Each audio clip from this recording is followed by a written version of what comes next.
Des retours d'expérience, d'accidents à la maison, en voiture, au travail, ainsi que des témoignages pour vous permettre de tirer les enseignements et renforcer votre vigilance. Sauvons nos vies, le podcast de Prévence, déclencheur d'électrochoc. Bonjour à toutes et à tous, j'espère que vous vous portez bien. On se retrouve comme chaque semaine pour un nouvel épisode de Sauvons nos vies. Vous êtes directeur, manager, responsable RH, responsable sécurité ou salarié. Et la sécurité est un sujet sur lequel vous êtes sensible ou vous souhaiteriez progresser et faire progresser votre équipe. Eh bien, vous êtes au bon endroit. Sauvons nos vies est un podcast qui aborde la santé et la sécurité sous l'angle humain, car tout simplement les causes d'accidents sont en grande majorité humaines. Je tiens à vous remercier également car vous êtes toujours de plus en plus nombreux à nous suivre.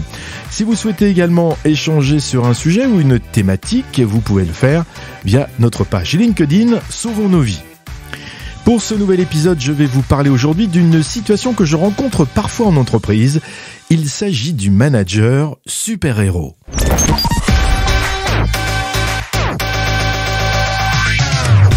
Sauvons nos vies, le podcast santé-sécurité. L'histoire aujourd'hui s'est passée dans une entreprise de l'ouest de la France, il y a un peu plus d'un an maintenant.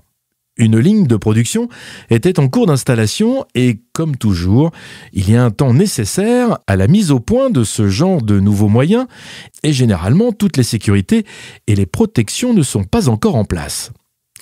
Cette ligne, positionnée entre deux autres lignes de production, déjà en fonctionnement, est donc visible de tous. Et Jean-Marc, le responsable maintenance du site, échange sur un sujet avec son directeur pour lui demander quelle organisation il souhaitait mettre en place pendant cette période de montée en cadence de cette ligne, que l'on appelle aussi des verminages, qui correspond au temps nécessaire pour enlever toutes les petites imperfections que l'on connaît au démarrage d'un nouveau moyen. Son directeur lui explique qu'il ne faut donc mettre que des personnes de confiance sur cette ligne pendant cette phase de démarrage chérie afin d'éviter les accidents et la décision finale indique que seuls les cadres de l'entreprise seront habilités à intervenir sur cette ligne le temps de sa mise au point. Cette information est largement communiquée aux équipes pendant plusieurs semaines avant que la ligne ne soit fonctionnelle et donc sécurisée. Et pendant cette période, tous les salariés observent que seuls les cadres de l'entreprise se mettent parfois dans des situations de danger potentiellement mortels, en intervenant alors que la ligne fonctionne ou encore rentre dans les îlots avec des manipulateurs en mouvement. Tout est ouvert, même les armoires électriques. Mais bon, il n'y a que des cadres à le faire, que des gens de confiance, quoi. Même si, heureusement, lors de cette mise au point de cette ligne, aucun accident n'a été à déplorer pendant cette période de mise au point, quels sont les messages passés à l'ensemble des salariés ? Ils sont nombreux et pas très exemplaires non plus. Le fait que ce soit des cadres permet-il d'éviter les accidents ? Comment les équipes auraient-elles vécu si un accident grave, ou peut-être même mortel, s'était passé pendant cette montée en cadence ? Nous sommes ici dans une situation que l'on appelle chez Prévence le manager super-héros.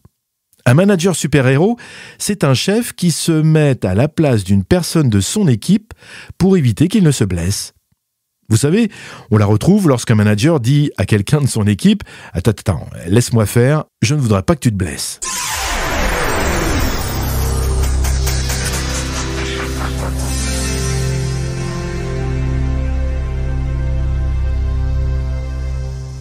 Quels sont les impacts de ce type d'action vis-à-vis des équipes ? Il peut créer un début de désengagement. On autorise uniquement des personnes de confiance pour intervenir sur une ligne non sécurisée. Des cadres, quoi. Donc, je ne suis pas cadre, alors je ne fais pas partie des personnes de confiance. Et cela peut générer un désengagement des salariés non cadres. Alors que pourtant, je veux protéger mes équipes. Cela part pourtant d'un bon sentiment au départ, mais les effets négatifs sont également énormes.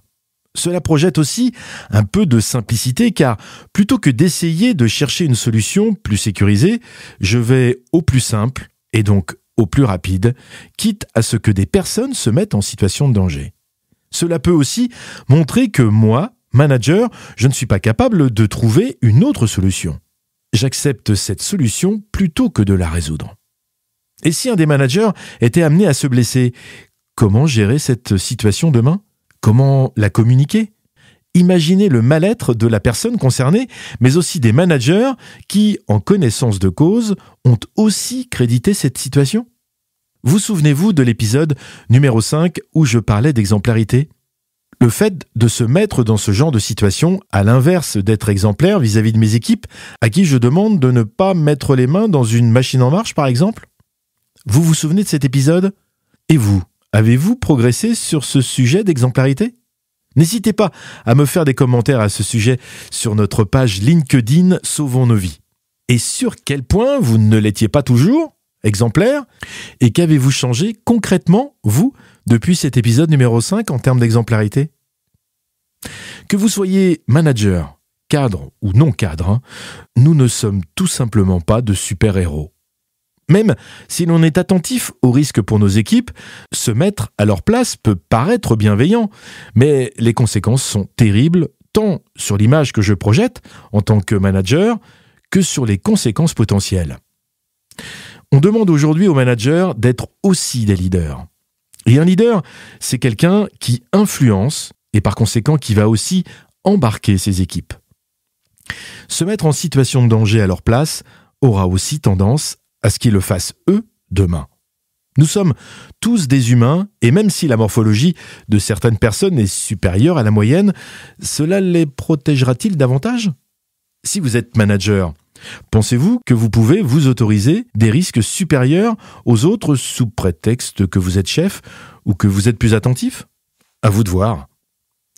Voilà, cet épisode arrive à son terme. Merci de l'avoir suivi. J'espère qu'il vous aura intéressé et aura peut-être, j'espère aussi, généré des réflexions.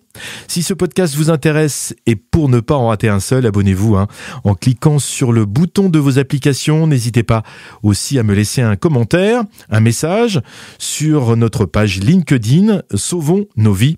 Si vous avez des questions également ou des remarques, n'hésitez pas à le faire par ce même mode de communication. La semaine prochaine, je recevrai Christian Malissard qui nous parlera de ses expéditions aux 4 coins du monde et comment il en tire des enseignements. Belle semaine, à lundi prochain et en attendant, sauvons nos vies.